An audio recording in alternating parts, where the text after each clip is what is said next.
ख़वातीन हज़रात, welcome back to another episode of thought behind things. आज हमारे साथ मौजूद है एक बहुत ही ख़ास मेहमान जिनको बुलाने का मकसद एक ख़ास ये था कि he is working in an industry जहाँ पर I and he will confirm that for me as well, but I think कोई और अभी कंपटीशन नहीं है।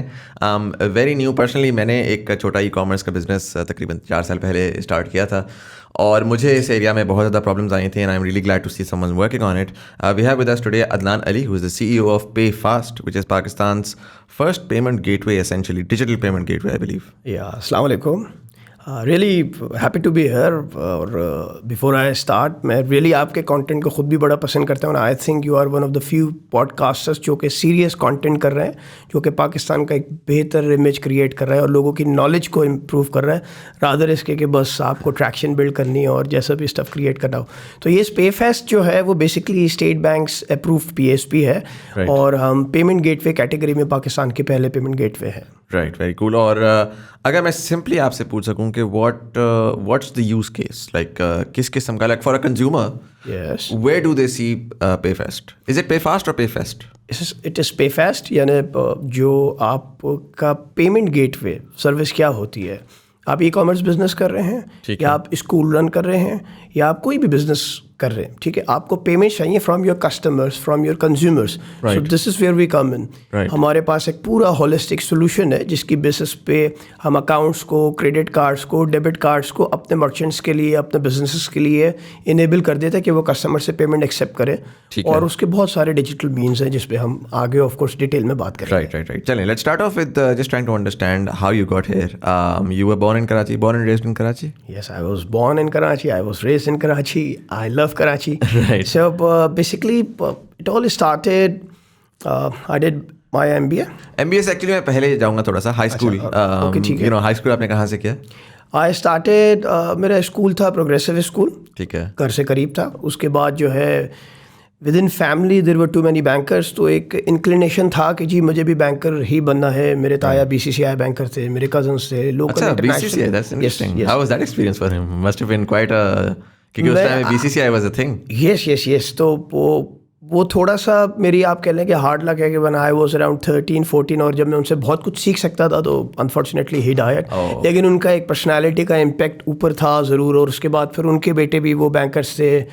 तो उस तरीके से एक लेगेसी ख़ानदान में चलती आ रही थी कि उनसे इन्फ्लुएंस्ड हो गए. एक लीडर बहुत सारे लोगों को नीचे इन्फ्लुएंस करता है. राइट. सो वो इन्फ्लुएंस मेरे पे भी था. तो आई ऑलवेज थॉट कि बैंकर बनना है. सो बैंकिंग की तरफ जाने के लिए फेल्ट के भी कॉमर्स का राउट बेहतर है तो बीकॉम किया पहले. फिर टेक्नोलॉजी का इंफॉर्मेशन एज स्टार्ट हो चुकी थी तो उसका एक जो है ऑरेकल की सर्टिफिकेशन कर ली. और देन फिर आए बैंकिंग में आ गया मैं फ्रॉम हबीबगंज ज़ुरेक. वहाँ पर जो लकली जो डिपार्टमेंट मिला इट वाज इंफॉर्मेशन टेक्नोलॉजी. और with in that department they were establishing E banking department. तो डिवीजन था IT और उसके नीचे ई बैंकिंग डिपार्टमेंट एस्टैब्लिश हो रहा था. एंड दोज टाइम्स उस वक्त ई बैंकिंग या डिजिटल फोर फ्रंट डिपार्टमेंट नहीं होता था किसी भी बैंक का. और वहाँ पर हम उस वक्त ATM को, मोबाइल ऐप नहीं होती थी ऑफ कोर्स, तो SMS बेस्ड बैंकिंग को, टेलीफोन बेस्ड बैंकिंग को लॉन्च कर रहे थे. तो I was one of the founders of that department luckily. So ये अर्ली 2000s की बात हो रही है? Yes, right after 9/11. अच्छा. यस. तो वहाँ पे फिर मैंने कोई 5 साल काम किया और वहाँ पे technology, Islamic banking, branch banking, तो एक बड़ा एक वेल राउंडेड एक्सपीरियंस लिया. और फिर उसके बाद आई केम इन आरिफ हबीब बैंक एस. वहाँ पे फिर I was the head of the department. वहाँ पे फिर फ्रॉम स्क्रैच डिपार्टमेंट इस्टेब्लिश किया और फिर डिजिटल ट्रांसफॉर्मेशन की जर्नी पे गए. Internet banking, mobile app launch किया. G2P का प्रोजेक्ट BISP को जो है गवर्नमेंट के साथ मिलके पूरा एनविसेज किया, उसको ले डाउन किया. तो इस तरीके से जो है बड़ा एक अच्छा एक्सपीरियंस रहा. Digital alternate delivery channels, payment system, digital marketing, ये मेरा फोटे रहा. और अगले 15-16 साल में मैं थ्रू आउट बैंकर ही रहा. And then I left banking at the age of you can say 37-38 और I was the EVP at the age of 35, जो शायद उस वक्त पाकिस्तान का यंगेस्ट एवर EVP था. एज गुजर जाती थी. तो चीफ डिजिटल ऑफिसर में बना. और 7-8 departments within the bank. I was heading 100+ team. So फिर Summit bank, it became Summit bank. Arif Habib मैंने ज्वाइन किया, समिट बैंक बना, एटलस बैंक, माया बैंक, बहुत सारे बैंक्स के मर्जर होके। तो लकली वो ट्रांसफॉर्मेशन का मैं एक्सपीरियंस पिछले 15-16 साल बैंकिंग में लेता रहा। जो भी डिपार्टमेंट थे वो उनका स्ट्रक्चर ही ऐसा था कि वो इनोवेट करना चाह रहे थे, नई प्रोडक्ट्स, नई डिजिटल बैंकिंग प्रोडक्ट्स आती रहती थी। तो 6-7 साल पहले दुनिया के अंदर भी एक बड़ा चेंज आना शुरू हुआ डिजिटल रेवोल्यूशन का within the banking system as well. और ये चीज़ कहना शुरू है कि जी फिनटेक्स आ रहे हैं and they will disrupt banking. तो मुझे बड़ा उसका इन्फ्लुएंस्ड मेरे अंदर भी आना शुरू हुआ। थोड़ा जब यूट्यूब करते थे, पढ़ते थे, देखते थे, ट्रैवल करते थे around the world international conferences में, तो दिस इज़ वेयर ये एहसास हुआ कि जी शायद बैंक्स उस रेस तक ना पहुंच सकें जो कि डिजिटल ट्रांसफॉर्मेशन आने जा रही थी, जो मेरी और आपकी डे टू डे लाइफ में आ रही थी वाया करीम, वाया उबर, वाया फूड पैंडा, जो आपका लाइफ स्टाइल हैबिट्स चेंज हो रही थी।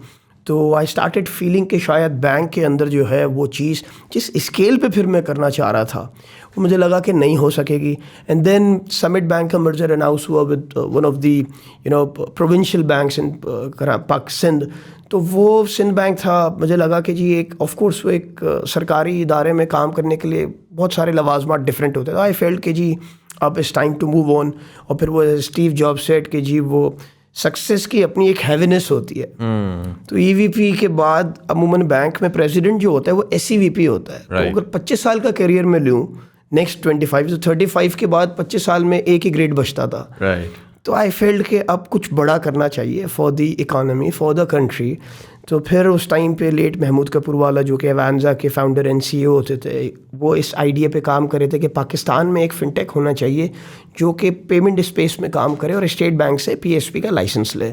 ही approach me, was good friend, हम प्रोफेशनली भी कनेक्टेड थे। मुझे आइडिया पसंद आया और अगले 1 साल तक हम उस आइडिया पे बात करते रहे। Then he raised fund from premier systems, जो कि फिर बाद में इस कंपनी की sponsors and group company, holding company भी बन गई। So idea was good, he approach me. फिर ये मर्जर आ रहा था तो आई फील कि अब जो है वो हैवीनेस को छोड़ के दोबारा से कुछ फ्रॉम स्क्रैच करते हैं। तो कि स्टार्टअप वाला फील आया और वो लाइटनेस आ गई कि यार अब कुछ बड़ा करना है, नया करना है, और कैनवस बड़ा हो गया। When you work for a bank तो आप अपने बैंक के कस्टमर के लिए ही काम कर रहे होते हैं। बट आप एक स्टार्टअप में, एक फिनटेक में जब काम करने आ रहे हैं तो विच मीन्स कि you are targeting entire industry. So आज मैं एसएमई को टारगेट करता हूँ विद इन माई कंपनी, आज मैं फ्रीलांसर्स को टारगेट करता हूँ, राइट। तो वो फिर एक एक्साइटिंग चीज़ थी। By nature I am a Hustler.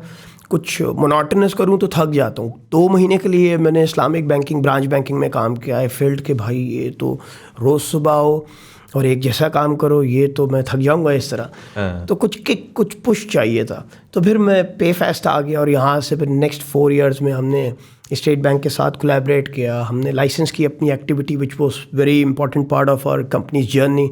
सो हमने कंप्लाइंस कराई, हमने वो पूरी रेगुलेशन की, कंप्लाइंस, रिस्क फ्रेमवर्क, सारी चीज़ों को, टेक्नोलॉजी उस स्टैंडर्ड की होनी चाहिए, पीसीआई स्टैंडर्ड को फुलफ़िल करना था।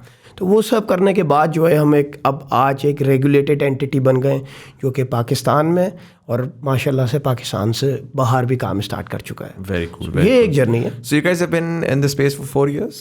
Yes, for the 4 years। और कंज्यूमर फेसिंग आपका वो है, मतलब when did you officially launch it for the consumer?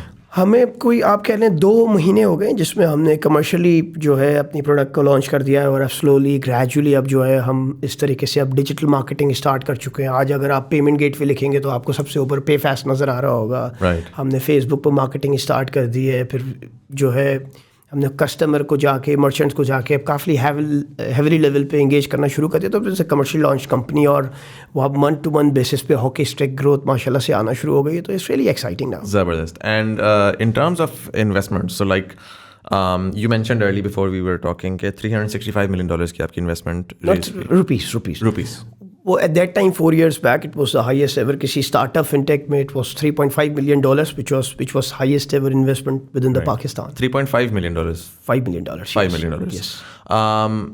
So is that basically, so I'm just trying to understand कि एक आपका conventional पुराना method था जिसमें एक you'd find like a holding company who would invest a certain amount of equity or money into a company for a certain amount of equity। yes। और एक modern day ज़माना है जिसमें sort of एक bootstrap करता है एक startup, वो जाता है, वो जाके एक sort of basic वो कहता है, क्या कहलाता है, what's the word for it, MVP बनाकर जाके एक MVP करते हैं, उसकी बेसिस पे आप डिफरेंट सीरीज करते हैं, series. So where would you see yourself right now, and do you think you're more along the lines of the पहले वाले जो मैंने कहा कि one company and they're just essentially going to be putting money in, or are you looking at कि ठीक है we're going to ship to market and then we're going to raise Series A, Series B? अच्छा, ठीक है, where do you see yourself? ये थोड़ा सा different है, ठीक है। हम जो हमारी ग्रुप कंपनी है प्रीमियर सिस्टम्स, ये पाकिस्तान की लार्जेस्ट ICT कंपनी है, ठीक है। इन एडिशन हम ऑटोमोटिव इंडस्ट्री में भी हैं और हम ऑडी पाकिस्तान के जो हैं वो जो है हम पार्टनर्स हैं। फिर हमारा अपना मोबाइल फैक्ट्री, हमने जो गवर्नमेंट ने पॉलिसी इशू की थी जिसके through you could have your own brand, आप पाकिस्तान में फ़ोन की असेंबलिंग कर सकते थे, तो हमने प्रीमियर कोड के नाम से जो है अपना फ़ोन भी पाकिस्तान में लॉन्च किया। So they got the understanding of how technology works, technology business कैसे होते हैं। सो वो एज अ ग्रुप कंपनी हमारी इन्वेस्टमेंट्स की और हमारे जो कैपिटल स्टेट बैंक के साथ, अगर आपको being a PSO PSP 200 million का capital all the time you have to maintain, तो वो उन सारी चीज़ों का ख्याल करते हैं। And luckily they understand the business. My chairman Arshad Raza वो खुद 20-25 साल से टेक्नोलॉजी बिजनेस में है, तो वो बड़ा अच्छे तरीके से अंडरस्टैंड करते हैं कि ऐसी कंपनी को टाइम लगता है मनी मेकिंग में, और क्योंकि एक बड़े कॉस्ट पे काम कर रहे होते हैं तो दे नीड फंडिंग। सो जो फंडिंग वाली रिक्वायरमेंट्स हैं in the shape of capital, वो प्रीमियर सिस्टम्स उसको पूरा लुक आफ्टर करते हैं। We as as the founders of the company, हम उस बिगर प्रॉब्लम का ख्याल करते हैं कि जो इनोवेशन करनी है, डिजिटल ट्रांसफॉर्मेशन करनी है, तो हम वो सीरीज ए सीरीज बी की तरफ नहीं देखते हैं। प्रीमियर सिस्टम्स जो कि अब हमारी होल्डिंग कंपनी है, वो इन सारे चीज़ों का ख्याल करती है। राइट, क्योंकि फॉर अ लॉट ऑफ ज़ाहिर startup founders that's a major concern, right? That's the major concern and this is why we are so lucky कि बोर्ड अंडरस्टैंड करता है, जो कि खुद एक टेक बिजनेस से हैं, and they understand the requirements के इनको कैपिटल की रिक्वायरमेंट कॉन्स्टेंटली रहेगी। तो वो हमारा वो सरदर्द नहीं है कि अब मिसाल के तौर पर ऐसी बहुत सी कंपनीज रही हैं पाकिस्तान में जिन्होंने MVP किया, उसके बाद स्केल नहीं कर सके और फंडिंग रेज नहीं हुई तो they died down. Right, make sense. जब हम बात करते हैं फिनटेक की, you're in that space as well essentially. Of course, yes. Pakistan में अभी इस वक्त जो मैस मार्केट कंज्यूमर है, वो जब फिनटेक का नाम सुनता है उनके दिमाग में आता है इजी पैसा, उनके दिमाग में आता है मोबाइल वॉलेट्स, EMIs एंड उस तरह से। If I were to ask you to explain कि ecosystem है क्या, so how would you first of all differentiate yourself from all of these players? ठीक है। And in terms of fintech, what are all of these different verticals जिसके अंदर काम हो रहा है, which includes the one that you're working in as well? अच्छा, ठीक है।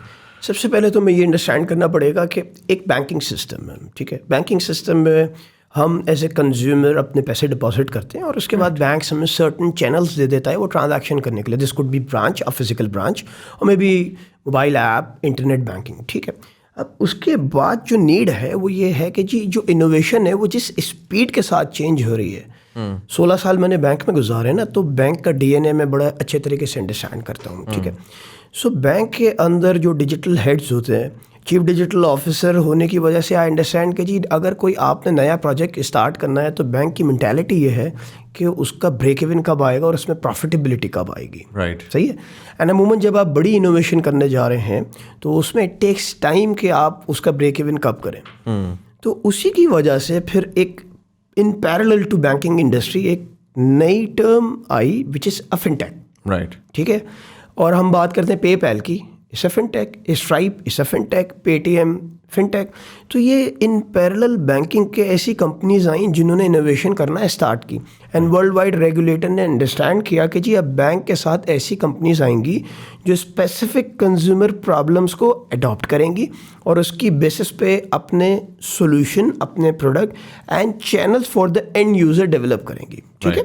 सो फिर सारे रेगुलेटर्स ने इशू की PSP regulation, payment system service provider, ठीक है। तो वो फिर फिनटेक्स ने रेगुलेटेड स्पेस में, क्योंकि देयर इज मनी इन्वॉल्व ना, तो आपको रेगुलेटेड होना बेहतर होता है। एंड यूज़र को एक ट्रस्ट मिलता है, बिजनेसेस को, मर्चेंट्स को एक ट्रस्ट मिलता है। सो पाकिस्तान में भी स्टेट बैंक ने PSO PSP का रेगुलेशन इशू किया। सो वो फिर PSO PSP हमारे जैसे वर्ल्ड लिंकिंग PSO PSP है, तो उन्होंने सारे ATMs नेटवर्क को कनेक्ट कर दिया, इंटरऑपरेबल बना दिया, IBFT की सर्विस दे दी। तो एक ऐसा सिस्टम आ गया जो बिटवीन डिफरेंट बैंकिंग सिस्टम एक कनेक्टिविटी दे के यूज़र को एक इकोसिस्टम प्रोवाइड कर दिया। तो PSP ये होते हैं। उसके बाद फिर नेक्स्ट वर्जन आया कि जी अब ऐसे EMIs होने चाहिए, ऐसे इंस्टीट्यूट होने चाहिए जो कि डिपॉजिट टेकिंग भी कर सके। राइट। तो फिर EMIs आए, फिर वर्ल्ड वाइड अब डिमांड ये आई कि जी बैंक्स तो हैं, बैंक्स अपने डिजिटल भी कर रहे हैं, बहुत से बैंक अच्छा काम भी कर रहे हैं और बहुत से उस हिसाब से इनोवेट नहीं कर पा रहे, तो कॉन्सेप्ट आया कि जी डिजिटल बैंक होने चाहिए। राइट। सो पाकिस्तान में भी अगर आप देखें तो स्टेट बैंक ने डिजिटल बैंक की रेगुलेशन भी दे दी, तो now there could be a full fledged digital bank no branch जो कि शायद कोई ब्रांच भी ना रखे। हमने इजी पैसा के केस में देखा, इजी पैसा ने क्या किया, ये टेल्को लेड मॉडल बना और उनका जो एजेंट नेटवर्क था जो कि उनका फिजिकल नेटवर्क था, उन्होंने उसको यूटिलाइज किया for branch banking. As a normal consumer आप वहाँ से कैश इन कर सकते थे, जो कि रेमिटेंस इन रेमिटेंस आउट कर सकते थे। तो ये डिफरेंट वर्टिकल्स हैं कि बैंक है जो कि अपने एडीसी ऑफर करते हैं, alternate delivery channels, mobile app, internet banking. फिर साथ में हमारी ऐसी कंपनीज आती हैं जो कि एक पूरे इकोसिस्टम पे काम करती है, बैंक्स को अपना पार्टनर बनाती है। हमारे भी 10 से 15 जो हैं वो पार्टनर बैंक्स हैं, उसमें इजी पैसा भी है, उसमें लाइट बैंक भी है, बड़े बड़े बैंक्स हैं, उसमें फैसल बैंक है, बैंक अल्फला है। तो फिर हमें बैंकिंग सिस्टम के साथ कोलैबोरेट करके काम करते हैं। हम उनके साथ कॉम्पीट नहीं कर रहे, जस्ट टू अंडरस्टैंड, कॉम्प्लीमेंट कर रहे हैं। कैश इन कैश आउट जो है वो आपके पार्टनर्स के थ्रू हो रहा है और आप बेसिकली कैश की मूवमेंट को कंट्रोल कर रहे हैं। हम तो बेसिकली देखा जाए तो हमारी वॉर ही कैश के साथ है, तो हम तो किसी मोमेंट पे भी कैश को टच नहीं कर रहे हैं, हम कैश को डिजिटाइज कर रहे हैं। हाँ, सो चलें इसको सेपरेट कर लेते हैं। मैं कह रहा हूँ एसेंशियली व्हेन आई से कैश, आई अंडरस्टैंड आप उसको कैश को उस तरह से ले रहे हैं, डिपॉजिट ऑफ अ कस्टमर। हाँ, सो मैं ये कह रहा हूँ कि जो मनी है उसकी मूवमेंट को हम मूवमेंट को आप कॉन्डुइट हम लेके चल रहे होते हैं, जिसके through business and and user जो होता है वो हमारे सिस्टम को यूज करके पेमेंट्स कर सके। राइट। तो एज एन एंड यूजर आप पेमेंट करेंगे और एज बिजनेस में पेमेंट को एक्सेप्ट कर लूंगा। So this is where we come in. अब बीच का एक पाइपलाइन है और कोई भी फिनटेक अमूमन जो पीएसओ पीएसपी के स्पेस में वो यही काम करता है। जैसे मैंने आपको वॉलिंक की मिसाल दी है, Right. कि आप एचबीएल के कस्टमर होते हुए एमसीबी के एटीएम से जाके विड्रॉल कर लेते हैं, तो वॉलिंक वो बीच की सेटलमेंट, बीच की कनेक्टिविटी का ख्याल करता है। Right. तो हम अपने केस में यही करते हैं कि एक फूड पैंडा का यूज़र एचपीएल का कस्टमर होते हुए बाय यूजिंग अवर सर्विस वो पेमेंट कर सकेगा, फूड पैंडा को पेमेंट मिल जाएगी। एक एग्जाम्पल बना रहा हूँ टू एंड यूज़र के लिए कि वो सिंपली उसको अंडरस्टैंड कर सके। अच्छा, इसमें अब वेयर डज रास्त play in all of this? Because if I understand this correctly, पहले आपका IBFT था, पहले आपका वन लिंक का पूरा सॉर्ट ऑफ अंडरलाइंग इंफ्रास्ट्रक्चर था। अब वो पूरा इंफ्रास्ट्रक्चर एसेंशियली रिडंडेंट हो जाता है बिकॉज रास्त वो सारी चीज़ इन एसेंशियली रियल टाइम पे वो मैनेज कर लेता है। जी। Are you essentially competing with Raast और are you on top of Raast? We are absolutely not competing with Rust, and I don't think कि वर्लिंक का यूज़ केस भी जो है वो इन अ वे रिडंडेंट होगा। वर्लिंक भी रास्ट क्या है पहले इसको अंडरस्टैंड करें। राइट। इस Pakistan is heavily cash driven economy, ठीक है जी। आज भी आपकी 90% अप्रॉक्सीमेटली ट्रांजैक्शन वाया कैश होती हैं, ठीक है। हम जब तक इस पेन को as an industry, as a nation नहीं समझेंगे कि आप जब तक कैश ड्रिवन इकोनॉमी रहेंगे इस मुल्क में रियल तरक्की नहीं हो सकती, ठीक है जी। आप पॉवर्टी लाइन से लोगों को ऊपर नहीं ला सकते हैं। आप जब तक वो इकोनॉमिक डेटा कलेक्शन नहीं होगा तब तक टैक्स कलेक्शन नहीं होगा, और जब तक टैक्स कलेक्ट नहीं होगा गवर्नमेंट कैसे लोगों को जो है वो फैसिलिटेट करेगी ना। सबसे बड़ा प्रॉब्लम इस मुल्क का यही है ना। सो स्टेट बैंक रियलाइज्ड कि इसको कैश ड्रिवन इकोनॉमी से अगर डिजिटल इकोनॉमी में कन्वर्ट करना है तो दे टुक अ वेरी ब्रेव स्टेप, और वो रास्त जो कि एक इंस्टेंट पेमेंट सिस्टम है उसको लेके आए। कैश क्या होता है? कैश से अगर मैंने आपसे आके आपकी शॉप पे कोई प्रोडक्ट खरीदी है तो मैं आपको कैश दूंगा, आप कैश ले लेंगे। ट्रांजैक्शन रिकॉर्ड नहीं हुई और ट्रांजैक्शन एक्सचेंज हो गई इंस्टेंटली और सेटल भी हो गई। तो रास्त क्या कर रहा है? रास्त सबसे पहले वो कनेक्टिंग पॉइंट्स देगा, ठीक है, जो कि हेल्प कर सकते हैं फाइनेंशियल इंक्लूजन के लिए, ठीक है ना। बिजनेसेस जब रास्त के थ्रू पेमेंट एक्सेप्ट करेंगे तो वो ट्रांजैक्शन जो कैश में होती थी यार डिजिटल होगी। जब डिजिटल होगी तो कलेक्टिंग पॉइंट, डेटा पॉइंट आ गया, और उससे आप टैक्स का जो है वो एक्सेप्टेबिलिटी या टैक्स जो है बेस आपका बढ़ना शुरू होगा। ये पहला पर्पस है रास्त का। दूसरा वो इंस्टेंट है। ब्यूटी ऑफ रास्त ये है कि जैसे ही ट्रांजैक्शन होगी वो इंस्टेंटली सेटल हो जाएगी, तो इन अ वे वो कैश की तरह हो गई, राइट, ठीक है। देन रास्त एक इंटरऑपरेबल सिस्टम है, एक एडवांस सिस्टम है, ठीक है। तो रास्त में आप जब सारे बैंक्स को कनेक्ट कर देते हैं तो एक इतना बड़ा कॉन्ड्यूइट आ गया जिसके थ्रू हमारी जैसी कंपनीज, जिसके थ्रू वर्लिंग जैसी कंपनीज, जिसके थ्रू नए EMIs, जिसके थ्रू नए डिजिटल बैंक जो हैं वो डिफरेंट यूज़ केसेस बनाएंगे। और हमारा फोकस ये होगा कि फ्रंट एंड पे रास्त के टॉप पे हम रास्त को एक्चुअली अपने लिए लिवरेज करेंगे, ना कि कॉम्पीट करेंगे। Right. तो रास्त को यूज़ करते हुए हम ऐसे डिफरेंट यूज़ केसेस बनाना शुरू करेंगे और फिर वो ट्रांजैक्शंस बैंक के सारे कस्टमर रास्त पे कनेक्ट हैं। ठीक है। तो मेरे लिए ये टेंशन नहीं होगी कि मुझे 1-to-1 जाके SP SO PSP सारे बैंक्स के साथ कनेक्टिविटी इस्टेब्लिश करनी है। I will get APIs from रास्त जिससे मैं कनेक्ट कर लूँगा and I will have the entire banking system. So top पे ऐसे सोल्यूशन डिज़ाइन होना शुरू होंगे जो कि रास्ट को लेवरेज करते हुए इंस्टेंटली ट्रांजैक्शन को सेटल करेंगे। Rust is a cheaper network. अगर आज हम किसी इंटरनेशनल स्कीम के थ्रू ट्रांजैक्शन करते हैं तो उस पर MDR होता है, कॉस्ट ऑफ अ ट्रांजैक्शन होती है। Right. तो स्टेट बैंक प्रॉफिट मेकिंग नहीं सोच रहा, एक कमर्शियल इंस्टीट्यूट नहीं है ना। तो रास्ट का एक्सेस चीपर होगा हमारी ऐसी कंपनीज को और इंस्टेंट सेटल होगा। Right. और बहुत बड़ा एक्सेस मिल रहा है। तो Rust is potentially a game changer और वो हमारी ऐसी कंपनीज को इनोवेशन के लिए पूरा प्लेग्राउंड दे रहा है। राइट। जो ये आपका स्पेस है, अगेन मेरी अंडरस्टैंडिंग के हिसाब से इट्स बेसिकली पेमेंट स्पेस जहाँ पे हम Payment डिजिटाइज gateway कर रहे हैं इकोनॉमी को। हाँ, सो पेमेंट गेटवे मैं अगर कंज्यूमर फेसिंग कहूँ कि वो तो एक होलिस्टिक बात है ना कि you're digitizing it, but consumer facing what you are essentially doing is कि I go and I want to buy let's say this pen and so I go to the website and I say okay checkout के वक्त जब मैंने जाकर click किया कि payment का वक्त आया तो वहाँ पर नाउ पेफेस्ट इज वहाँ पे एसेंशियली। पेफेस्ट आएगा। ठीक है। अच्छा, आज क्या होता है पाकिस्तान में, थोड़ा सा अंडरस्टैंड करते हैं हम इंडस्ट्री को। इस वक्त पाकिस्तान का सबसे बड़ा चैलेंज क्या है ई-कॉमर्स इंडस्ट्री में? हमें एक्सपेक्ट कर रहे हैं कि ये इस साल हम इंडस्ट्री अराउंड $4 बिलियन पे क्लोज करेंगे। ठीक है जी। जब कोई कस्टमर ई-कॉमर्स इंडस्ट्री करे तो इसका मतलब है वो डिजिटल मीन को एक्सेप्ट कर गया, इंटरनेट पे जाता है या मोबाइल ऐप से या फ़ोन से शॉपिंग कर रहा है। उसके बाद जब पेमेंट करनी है तो सिर्फ 15% प्री पेमेंट, यानी वो पहले से पेमेंट कर दे किसी बाकी cash digital on delivery instrument. हो रहे हैं। 85% तो अभी भी COD है। राइट। तो वो तो बहुत कम है। हाँ। तो आप डिजिटली ट्रांजैक्शन कर रहे हैं लेकिन डिजिटली पे नहीं कर रहे। दो रीज़न है। पेनिट्रेशन ऑफ आपके पास क्रेडिट कार्ड कितनी है? 1.8 मिलियन। जब सिर्फ 18 और 50-60% ई-कॉमर्स की प्री पेमेंट की ट्रांजैक्शन कौन सी हैं? जो कि क्रेडिट कार्ड से होती हैं। सो इसका मतलब ये है कि यूज़र ट्रांजैक्शन कर सकता है लेकिन वो कर नहीं पा रहा क्योंकि लैक ऑफ इंस्ट्रूमेंट है। क्या बैंक्स सारे लोगों को जो कि पाकिस्तान के फाइनेंशियली इंक्लूसिव लोग हैं क्रेडिट कार्ड दे सकते हैं? नहीं दे सकते। जो डेबिट कार्ड्स पाकिस्तान में टोटल 45 मिलियन है उसमें से half of them online banking पे इनेबल्ड ही नहीं है। राइट। सही है। तो हमने क्या किया कि हमने अकाउंट को, आपका जिस बैंक में भी अकाउंट है आप उस बैंक के अकाउंट को पेमेंट के लिए यूज़ कर सकें। ये एक इनोवेशन की हमने। अच्छा। यस। अर्ज़ सो आप क्या करते हैं, सपोज मैं केस बनाता हूँ, आपने ये पेन ख़रीद लिया। अब उस वेबसाइट पे जाके 100 रुपये इस पेन की कीमत है। आप हमारे चेकआउट पे जाएंगे, you will get the options card, visa master card, union पे इंटरनेशनल कार्ड, पाकिस्तान का डोमेस्टिक पेपैक, देन अकाउंट वॉलेट। आपके पास इजी पैसा का वॉलेट है, आज 30 मिलियन के करीब तो इजी पैसा के अकाउंट होल्डर्स हैं। आप जाएं अपने इजी पैसा का अकाउंट नंबर डालें, अपना NIC डालें, फिर आपको बैंक की तरफ से एक OTP आएगी जिसको हम अपनी टर्मिनोलॉजी में सेकंड फैक्टर ऑथेंटिकेशन कहते हैं। आप वो OTP डालें, आपकी ट्रांजैक्शन डेबिट हो जाएगी।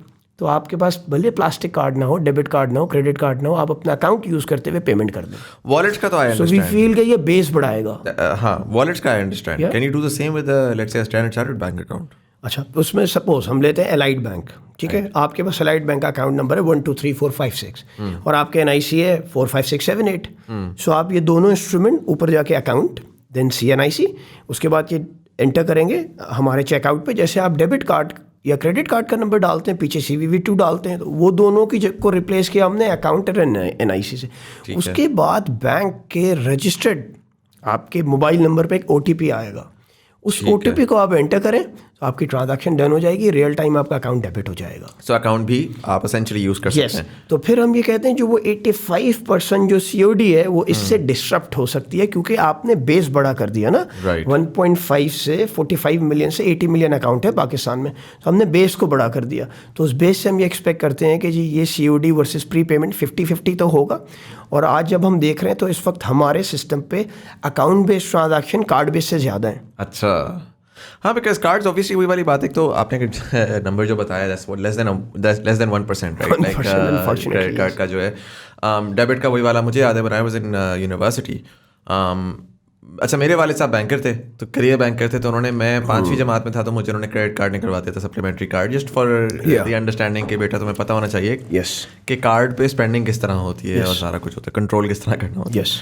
तो मेरे अंडरस्टैंडिंग में credit card was a very standardized thing. Like I never carried cash, and this is I'm talking about 2007 onwards. Okay, yeah. And obviously I was a student, तो मुझे नहीं पता दुनिया कैसी चल रही है, मैं तो अपने बबल में था. मैं जब यूनिवर्सिटी आया तो यूनिवर्सिटी आके मैंने देखा तो पता ये लगा कि जी लोगों के पास तो बैंक अकाउंट्स ही नहीं है. मतलब वो स्टूडेंट्स हैं 18 साल से बड़े हैं सारे, बट किसी के पास कुछ अच्छा बैंक यार कुछ चाहिए, पैसे चाहिए, अच्छा मैं ट्रांसफ़र कर देता हूँ यार, बैंक अकाउंट तो है ही नहीं, कभी खोला ही नहीं. अच्छा, फिर वो पहला साल बच्चों ने बैंक अकाउंट्स वगैरह खुलवाए, सारा कुछ हो गया. फिर बात हुई कि अच्छा ऑनलाइन चीज़ें खरीदने का नया स्टार्ट हुआ, एक्सपोर्ट लेफ्ट ओवर आया. उस वक्त दराज आई बिलीव नहीं था, बट इस तरह की 2-3 वेबसाइट्स आई, और बल्कि प्ले स्टेशन के कार्ड्स होते थे ऑनलाइन.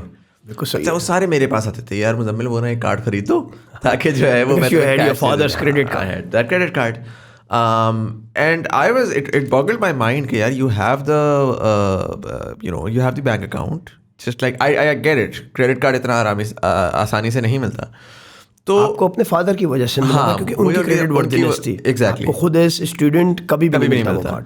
तो मैंने उनको बोला, मुझे था कि यार डेबिट कार्ड तो है ना, लेकिन वो इतना एक्सक्रूशिएटिंग एक्सपीरियंस था कि वो कॉल करो तो वो 15 मिनट के लिए खोलेंगे, तो फिर उसमें जाके like nobody wants to do that, right. And so essentially जिसके पास है भी डेबिट कार्ड, उसके अंदर भी वो यूज़र एक्सपीरियंस बना ही नहीं है in the first place. And so जो ये वाली बहुत एक तो आपने बड़ी इंटरेस्टिंग बात बताई कि अकाउंट से direct debit, I feel like that is going to really encourage people. But उसमें भी जाहिर है आखिर में क्वेश्चन मार्क ये आ जाता है कि 12% बैंक्ड है. उस 12% में से भी, जिस तरह जो मेरा ब्लू कॉलर स्टाफ है उसने बैंक खुलवा तो लिया, लेकिन बैंक की पाकिस्तान में एक प्रॉब्लम है ना, यूज़ नहीं करता. The minute I walk into a bank and the minute my driver walks into a bank, the way that both of us are reacted to is completely different, right. Because they are seeing यार बाबू का deposit कितना होगा, हमने उस पर कितना पैसा कमाना है, इस भाई का कितना होगा, इस पर कितना कमाना है. तो उस बेचारे के भाई ATM कार्ड वगैरह घुमा, इतना उन्होंने जलील किया कि इट वाज जस्ट लाइक भाई बैंक माफ़ करें, थैंक यू, और मुझे आप कैश में ही किया करें. सही है. तो मैं अगर चाहूँ भी कि मैं अपनी ट्रांजैक्शंस जो हैं वो मैं डिजिटल करूँ, तो वो जो प्लेयर्स बैठे हुए हैं they make it so difficult कि it's almost close to impossible. तो मेरा क्वेश्चन सबसे बड़ा प्रॉब्ली ये होगा, because you're in this particular space and you been in both of the spaces, right. So you didn't go from let's say telco to bank और pure bank and then here. मैं आपको छोटी सी मिसाल देता हूँ, and because the reason why I am saying this is because आपने भी देखा होगा जनरली आजकल सोशल मीडिया पे एक इमेज है जिसमें ना वो तमाम कंपनीज हैं जो पाकिस्तान में फिनटेक स्पेस में स्टार्टअप्स, लाइक 200 लोगोस तो नज़र आते हैं उसके अंदर, राइट. 2000 मेरा कंप्यूटर साइंस का बैकग्राउंड है, डेटा एनालिटिक्स का मेरा मेजर था. I have been looking at this particular space for a very very long time. जब 2012-13 से तो मैं ये सुन रहा हूँ ईजी पैसा तो आ गया हुआ था, उसके बाद फिर वो बढ़ना शुरू हो गया था, जी रेवोल्यूशन, डिजिटल रेवोल्यूशन. मैं 2022 का आपको बताता हूँ, मेरे पास तकरीबन कोई 16 एम्प्लॉयज़ हैं. मैं एक बैंक के पास गया, बड़ा मशहूर बैंक है स्टैंडर्ड चार्टर्ड बैंक. मुझे बड़ा पसंद था क्योंकि जब मेरी पहली कंपनी खुली थी, कंपनी में जॉब हुई थी, तो मुझे उन्होंने स्टैंडर्ड चार्टर्ड खोला था जी. बड़ा मेरे हिसाब से बड़ा अच्छा एक्सपीरियंस है, कंपनी ने खोल दिया था अकाउंट. अच्छा, मैंने उनसे जाके कहा, मैंने कहा जी मेरा ये है और मेरा एक्स अमाउंट मेरी मंथली निकलती है और अच्छी अमाउंट निकलती है, तो मुझे अकाउंट चाहिए. उन्होंने कहा जी ठीक है. नवंबर में मैंने बात स्टार्ट की, जनवरी के एंड में जाके मेरा अकाउंट खुला 3 महीने बाद. This is ease of doing business after 3 months. Okay, जनवरी के एंड में अकाउंट खुल गया, और अकाउंट में उन्होंने मुझे ये भी बोला, उन्होंने कहा कि जी आप जो ना अपने डिपॉजिट्स करें, हमारी मिनिमम कंप्लायंस है, इतने डिपॉजिट होगा ये होगा. उन्होंने कहा जी आप अपना ना सारा का सारा वो डाल दें. मैंने कहा जी मेरा रोलिंग अकाउंट है, पैसा आता है, cash in cash out, payroll account है एसेंशियली. उन्होंने कहा जी आप स्टार्ट में करते हैं एक दफ़ा, उसके बाद फिर वो हो जाएगा. तो मैंने ना इधर उधर जो मेरे पड़े हुए थे पैसे, वो मैंने सारे उसमें डाल दिए. मेरे पास एक कंटेंट के आते हैं तो यूट्यूब के ना मैंने कर लिया, आपने समझ लें कि 8 साल के जो पैसे थे ना, मैंने कभी कैश आउट ही नहीं किए थे. वो भी मैंने US से मंगवा के मैंने कैश आउट किए, ठीक ठाक डिपॉजिट हो गया. यार उन्होंने मुझे अकाउंट खोल के, सवाल आ गया कि ये पैसे कहाँ से आए. नहीं, अच्छा, वो सारा अकाउंट खोल के अब मैंने कहा यार मैंने उसको निकालना है, तो मुझे ऑनलाइन सिस्टम चाहिए. 1.5 महीना लगाया उन्होंने ऑनलाइन सिस्टम देने में मुझे, ठीक है.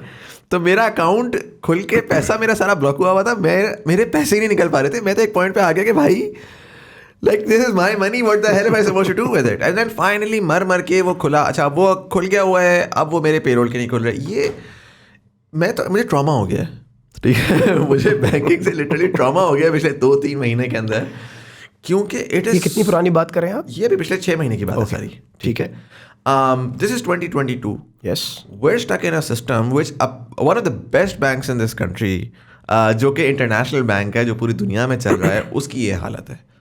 How are we going to really, and then फिर मैं सेपरेटली देखता हूँ, तो मैं एक पर्सनल एक्सपीरियंस आपको बताऊँ, मैं सेपरेटली अगर मैं देखता हूँ तो वॉलेट्स की बात कर लेते हैं. वॉलेट्स आते हैं तो वॉलेट्स 50 वॉलेट्स आ चुके हुए हैं. वो स्टार्ट हुआ था इजी पैसा से, अब नया पे भी आ रहा है, सादा पे भी आ रहा है, ये भी आ रहा है, वो भी आ रहा है. Everybody is coming out and saying कि आप यूटिलिटी बिल्स दे सकते हैं, आप मोबाइल फ़ोन का क्रेडिट खरीद सकते हैं, और आप अपने दोस्तों यारों को वो कर सकते हैं. We're creating parallel multiple companies, but we're not creating parallel use cases. So like you mentioned, रास्ता आ गया, उसके बाद use cases बनेंगे. Will we really see use cases being made? Why do you think the adoption has been so slow, unfortunately? कि पिछले 5 साल से digital banks exist करते हैं, पेमेंट गेटवेज नहीं, ये वॉलेट्स एग्जिस्ट कर रहे हैं, बट ना चाइना QR पे चला गया, इंडिया QR पे चला गया, हम QR पे नहीं जा पा रहे, हम उन ट्रांजैक्शंस को उस तरह से नहीं बढ़ा पा रहे. What's the real problem here? अच्छा, बड़ा मल्टी लेयर्ड क्वेश्चन है. इसमें पहले तो आपने बात की यूज़र एक्सपीरियंस की, ठीक है. सो इसी हवाले को हमें समझना पड़ेगा कि क्यों state bank EMI and digital banking regulation लेके आ रहा है. कि as an industry we all understand, regulator भी, फिनटेक्स भी और बैंक्स भी, कि जी अब जो एग्जिस्टिंग यूज़र एक्सपीरियंस है, जो यूथ है या आपके जैसे लोग हैं, मेरे जैसे लोग हैं, उसमें इसको सर्वाइव करना मुश्किल है. सो बैंक्स अपने लेवल पे इनोवेशन करने की कोशिश कर रहे हैं. स्टैंडर्ड चार्टर्ड का तो ब्रीज ऐप बहुत अच्छा ऐप है, ठीक है, लेकिन इम्प्रूव होने जा रहा है यूज़र एक्सपीरियंस भी. और फिर what I feel, strongly believe करता हूँ कि जो ये EMIs आ रहे हैं या हमारी ऐसी कंपनीज हैं, इस यूज़र एक्सपीरियंस को इम्प्रूव करेंगी. हम काम ही यही कर रहे हैं. जब भी तो फिनटेक्स हैं. अगर बैंक्स फाइनेंशियल प्रोडक्ट देते और इतनी अच्छी दे रहे होते तो फिर फिनटेक के यूज़ केस में इन्वेस्ट करने की ज़रूरत क्या आती. तो एक तो ये बात है कि यूज़र एक्सपीरियंस ही इम्प्रूव होंगे. दूसरा जो आपने बात की कि आपके पास इतने ज़्यादा चैलेंजिंग क्या है, अगर आपके पास टच पॉइंट्स नहीं होंगे, एक्सेस पॉइंट्स नहीं होंगे टू विड्रॉ योर कैश, या फिर उस कैश को रिडीम करने का, जो आप चाइना की एग्जांपल दे रहे हैं या इंडिया की दे रहे हैं, या हम दुबई जाते हैं, जैसे एयरपोर्ट से टैक्सी में बैठते हैं, देव गॉट पॉस टर्मिनल. तो प्रॉब्लम यह है कि अगर मेरे पास डेबिट कार्ड है और उसकी एक्सेप्टेबिलिटी नहीं है, हमारे पास पाकिस्तान में सिर्फ 75,000 पॉस टर्मिनल्स हैं वर्सेस सिर्फ दुबई में 3.5 लाख हैं, ईरान में मिलियंस हैं, टर्की में मिलियंस हैं. ऐसा ही है ना. हम पॉपुलेशन में कितने बड़े कंट्री, ठेले पे आलू बेच रहा होता है, उसने अपना पॉस टर्मिनल जरूर ये रखा हुआ है. 75% के 80% KLI है. सो जब तक ये touch points, digital touch points नहीं इंक्रीज होंगे, आप इसी प्रॉब्लम में फंसे रहेंगे. राइट, सही है. But then how, what's the solution? Because उधर ही आ रहा हूँ. उसकी कॉस्ट ऑफ, मैं उधर ही आ रहा हूँ. देखिए ना, एक पॉस टर्मिनल की कॉस्ट है, अगर आप एक इंटरनेशनल बड़े ब्रांड का पॉस टर्मिनल लेते हैं तो $300 का आता है. अगर आप एक चाइनीज़ ब्रांड का पॉस टर्मिनल लेते हैं, वो आते हैं 150, वो $150 का आता है, ठीक है जी. अब उसको अगर मुझे एटलीस्ट इस कंट्री में 1 मिलियन पॉस टर्मिनल्स होने चाहिए, तब वो एक्सेप्टेबिलिटी आएगी, फिर आप अपने कार्ड से टैप करें, ख़रीद लें. और कम से कम 3 से 4 QR कोड्स होने चाहिए, ठीक है. इसी गैप को अंडरस्टैंड करते हुए स्टेट बैंक ने रास्ट को इम्प्लीमेंट किया है. ऐसे सिस्टम को इम्प्लीमेंट करने के लिए मिलियंस ऑफ डॉलर्स चाहिए, और वो वर्ल्ड बैंक ने और बिल गेट्स मेलिंडा फाउंडेशन ने उसको जब भी जो है उन्होंने एक्चुअली इन्वेस्टमेंट तो उनकी है ना. तो उसका पर्पज़ यही है कि अब रास्ट के अंदर 1 QR आएगा, ठीक है, जिसके थ्रू आप वो वेबसाइट पे भी यूज़ होगा. अच्छा, वो उन एक्वायरिंग टच पॉइंट्स पे भी यूज़ होगा. आगे चल के सॉफ्ट पॉज आएंगे, आपका फ़ोन कन्वर्ट होगा एक पॉस टर्मिनल में, जो आज कॉस्ट ऑफ पॉस टर्मिनल है वो एलिमिनेट हो जाएगी. सही है, स्क्वायर बन जाएगा, स्ट्राइप बन जाएगा, ठीक है. आपको गूगल पे नज़र आता है, उसमें क्या है, इंडिया के अंदर $150 बिलियन सिर्फ गूगल पे प्रोसेस करता है. सो आपके पास फ़ोन है, उस स्मार्टफोन यूज़र्स को आप यूज़र बनाना शुरू कर रहे हैं. पाकिस्तान की स्ट्रेंथ को समझे. आज आपके पास 60 मिलियन के स्मार्टफोन यूज़र हैं. राइट. 100 मिलियन के आपके पास, 16 मिलियन के इंटरनेट यूज़र हैं. 100 मिलियन के आपके पास यूज़र हैं जो इंटरनेट यूज़ कर सकते हैं, उसमें से 60% के पास स्मार्टफोन यूज़र हैं. राइट. सो इसका मतलब ये है कि ये सारे के सारे एंड माइल पे इनेबल्ड है. राइट. किसी भी इंडस्ट्री का सबसे बड़ा चैलेंज क्या होता है? एंड माइल को इनेबल करना. अगर आप कोक के डिस्ट्रीब्यूटर हैं, या कोक का चैलेंज ये है कि हर उस दुनिया के अंदर के पास मेरा वो पहुंचे. राइट. आप नेस्ले करते हैं, तो ये चैलेंज है. इस केस में पाकिस्तान रेडी हो चुका है, इनेबल्ड हो चुका है. हम क्यों ऐसे स्टार्टअप के अंदर काम कर रहे हैं, इस यूज़ केस में काम कर रहे हैं कि वो एंड माइल रेडी है. वो 60 मिलियन का स्मार्टफोन का यूज़र आज अगर आप उसको यूज़ केस इनेबल करते हैं तो रेडी है, तो यूज़र रेडी है। अब आपने एक्सेप्टेंस पॉइंट को बढ़ाना है सॉफ्ट पॉज के थ्रू, जो स्टेट बैंक रास ला रहा है उसमें 1QR के थ्रू। अच्छा, 1QR का मैं थोड़ा सा आपके यहाँ पर वो करूँगा, this sounds very interesting. So 1QR, if I understand this correctly, what you're saying is कि भारत QR आपको UPI जो भारत के अंदर इतना बड़ा रेवोल्यूशन आया है, आधार अकाउंट, तो देखा जाए तो हम उसी तरफ मूव कर रहे हैं। दुनिया में जब ये इंस्टेंट पेमेंट सिस्टम्स आते हैं तो वो इनेबल करते हैं बहुत बड़े यूज़ केसेस के लिए। हमने भारत में देख लिया क्या हुआ इंडिया के अंदर। तो भारत QR क्या करता है, वो एक सस्ता चीपर P2P ट्रांसफ़र करने के लिए, merchant to person payment transfer करने के लिए QR कोड दे देता है। ठीक है। तो पाकिस्तान में भी अब यही होगा कि वो QR कोड की जब इनेबलमेंट होगी तो फिर उसके बाद आपके पास वो टच पॉइंट्स आएंगे। अगर इमेजिन करें वो टच पॉइंट्स 5 मिलियन हो जाएं, तो जो आपका पेन पॉइंट था कि मुझे आलू ख़रीदना है, मुझे रिक्शे वाले को पैसे देने हैं या मुझे अपने ड्राइवर को पैसे देने हैं, तो QR के थ्रू पेमेंट हो जाएगी। आप उस मर्चेंट को QR को स्कैन करके पे कर सकेंगे। 1QR जो है, what's the difference, right? So Easypaisa had a QR. Yes. What's the difference between the Easypaisa QR and the 1QR? ये इजी पैसा का QR जो था वो उनके अपने इकोसिस्टम में, इजी पैसा का ऐप, इजी पैसा का मर्चेंट, ठीक है। लेकिन जब हम 1QR की बात करेंगे तो इंटरऑपरेबिलिटी होगी, इंटरऑपरेबल होगा, तो सारे बैंकिंग यूज़र वर्सेस जितने भी 1QR होंगे वो ओपन इंडस्ट्री हो जाएगी। राइट। इसी वजह से हम राष्ट्र को एक गेम चेंजर एक्सपेक्ट कर रहे हैं, और इसी वजह से नए EMIs आ रहे हैं, नया पे या हम या फिंजा, सही है, वो सब इसी पे ही बिलीव करके काम कर रहे हैं कि जब राष्ट्र आएगा तो हमारे पास एक ओपन इंडस्ट्री प्ले होगा। और उसमें मेरा यूज केस किसी भी बैंक के कस्टमर के लिए इनेबल्ड होगा। That's the beauty. तो आपका जो वो दर्द था, आपका जो प्रॉब्लम था, वो रिजॉल्व होने जा रहा है। राइट। अच्छा, इसे मुझे ये बताएं कि आपका, so for a payment gateway, I understand for you know we previously had Finja, we previously had जो ये आपके रिटेल वाले प्लेयर्स रह चुके हैं, उन जो यू नो कैपिटल वगैरह रेज किया रिसेंटली जिन्होंने, उस पर जो मेरी अंडरस्टैंडिंग थी, मैंने asked them about their business model, तो they were like you know like we don't, some of them charge a premium के, हम अगर फॉर एग्जांपल ई-कॉमर्स प्रोवाइड कर रहे हैं फॉर अ रिटेल कंपनी तो हम उस पर प्रीमियम चार्ज कर लेते हैं, but a lot of them were like you know we are not charging anything right now and that's why we are raising a ton of funds because our thought process is के our product is data, right? So we're using data to essentially make a credit score of the consumer, and eventually what we do is कि हम कहते हैं कि ठीक है, तुम पैसे से जो ट्रांजैक्शंस कर रहे हो वो तुम्हारी फ्री हैं, या तुम जो खरीद रहे हो उसके ऊपर हम चार्ज नहीं कर रहे, लेकिन जब तुम्हारा इनफ डेटा बन जाएगा तो हम तुम्हें क्रेडिट के ऊपर फॉर एग्जांपल चीज़ें देना शुरू करते हैं। हम कहेंगे कि ठीक है, तुम अपना करियाने का जो माल है वो अब तुम 1.5 लाख रुपए क्रेडिट पे ले सकते हो, और फिर उसके ऊपर जो हम एसेंशियली इंटरेस्ट एंड काइबोर के ऊपर हम पैसे कमाएंगे। In your case, what are you essentially, what's the business model here? Is it based on के transaction fee, जिस किस्त पे की है कि जी 2.5% या वो कितने परसेंट जो है वो चार्ज कर लेते हैं, या is it based on something else? देखिए, इसको हम कहते हैं MDR, मर्चेंट डिस्काउंट रेट। हम मर्चेंट को इनेबल कर रहे हैं, हेल्प कर रहे हैं पेमेंट एक्सेप्ट करने के लिए, ठीक है ना। सो एक सर्विस है, और उस सर्विस के चार्जेस हम मर्चेंट से डिडक्ट करते हैं, जो कि वो बड़ा हैप्पीली पे करने के लिए तैयार है। उसकी रिकन्सिलेशन आसान हो जाती है, उसको डिफरेंट जो है बैंक्स के पास जाके इनेबलमेंट अपने इंस्ट्रूमेंट अपनी पेमेंट एक्सेप्टेंस के लिए नहीं करानी। हमारा एक जो है अपने शॉपिंग कार्ट पे वो प्लग इन इंस्टॉल करेगा और उसके बाद सारे इंस्ट्रूमेंट्स आ जाएंगे।